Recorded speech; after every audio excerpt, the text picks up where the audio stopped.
চট্টগ্রাম বন্দরে পণ্য পরিবহন বন্ধ করে দিয়েছে ট্রাক, কভার্ড ভ্যান এবং ট্রেলার সহ বিভিন্ন পরিবহন মালিক সমিতি। ব্যাহত হচ্ছে পণ্য ডেলিভারি কার্যক্রম।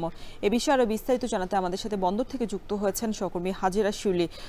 শিউলি, জানাবেন যে এই যে ফি কমানো না হলে অনির্দিষ্টকালের জন্য ধর্মঘট চালিয়ে যাওয়ার একটা হুমকি দিয়েছে মালিক সমিতি। এই সমস্যার সমাধানে কি কর্তৃপক্ষ তাদের সাথে কথা বলেছে কিনা, সার্বিক পরিস্থিতি কি জানাবেন?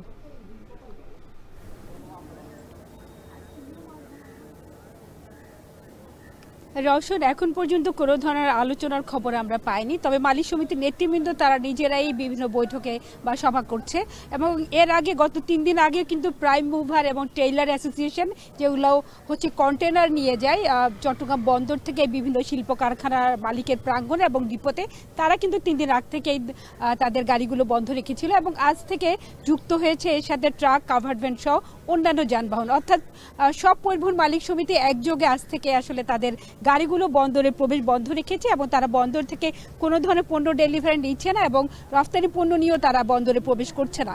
এবং তারা বলছে আসলে হুট করে এবং কোনো ধরনের আলোচনা ছাড়াই বন্দর কর্তৃপক্ষ গত 14 অক্টোবর রাত থেকে যে 4 গুণ হারে বাড়তি যানবাহন প্রবেশ ফি এবং গেট পাস ফি নিচ্ছে, সেটি অযৌক্তিক এবং অগ্রহণযোগ্য এবং তারা বলছে যে এভাবে আসলে 4 গুণ হারে প্রবেশ ফি বাড়ানোর কোনো যৌক্তিকতা নেই এবং এক্ষেত্রে তাদের সাথে কোনো ধরনের আলোচনা করা হয়নি। এবং বর্তমান সময়ে তাদেরকে যেমন জ্বালানি তেলের দাম, সেই সাথে টায়ার টিউবের যন্ত্রাংশের দাম বৃদ্ধি এবং অগ্রিম আয়কর ফি সব বিভিন্ন ধরনের খরচের সাথে তাদের এটি একটি বাড়তি খরচ এবং এই খরচ আসলে তাদের যে পরিচালন ফি সেটি তাদের কুলিয়ে ওঠা সম্ভব নয়। এবং এর ফলে কিন্তু চট্টগ্রাম বন্দর থেকে সব ধরনের পণ্য আমদানি পণ্য ডেলিভারি বন্ধ হয়ে গেছে।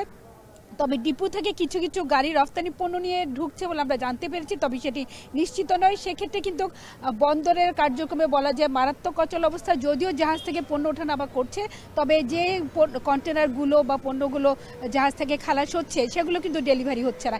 এক্ষেত্রে বন্দরের একটি আবার নতুন করে কন্টেনার জট সৃষ্টির আশঙ্কা দেখা দিয়েছে।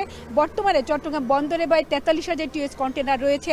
এর সাথে প্রতিদিন কিন্তু প্রায় 8 থেকে 9,000 টিএস কন্টেনার কিন্তু হ্যান্ডলিং হয় এবং সেই কন্টেনারগুলো ডেলিভারি না হলে বন্দরে স্পেস সংকট দেখা দেবে এবং বন্দরের জাহাজ থেকে কিন্তু পণ্য ওঠানামা অনেকটাই বন্ধ হয়ে যাবে। এবং সবচেয়ে বড় কথা, রফতানি পণ্য নিয়ে যদি গাড়ি প্রবেশ করতে না পারে তাহলে রফতানি এই পণ্যের বা জাহাজ মিস হবে এবং সেই ক্ষেত্রে কিন্তু একটি উদ্বেগ থেকেই যায়।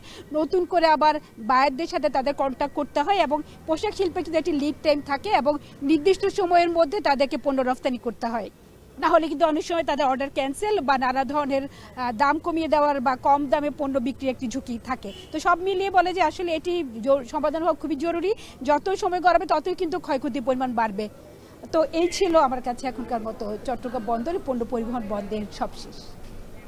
বন্দরে প্রবেশ ফি বাড়ানোর প্রতিবাদে অনির্দিষ্টকালের জন্য ধর্মঘট দেওয়ার হুঁশিয়ারি দিয়েছেন পরিবহন মালিক সমিতি। সে বিষয়ে আমাদেরকে বিস্তারিত জানাচ্ছিলেন সহকর্মী হাজিরা শিউলি। এদিকে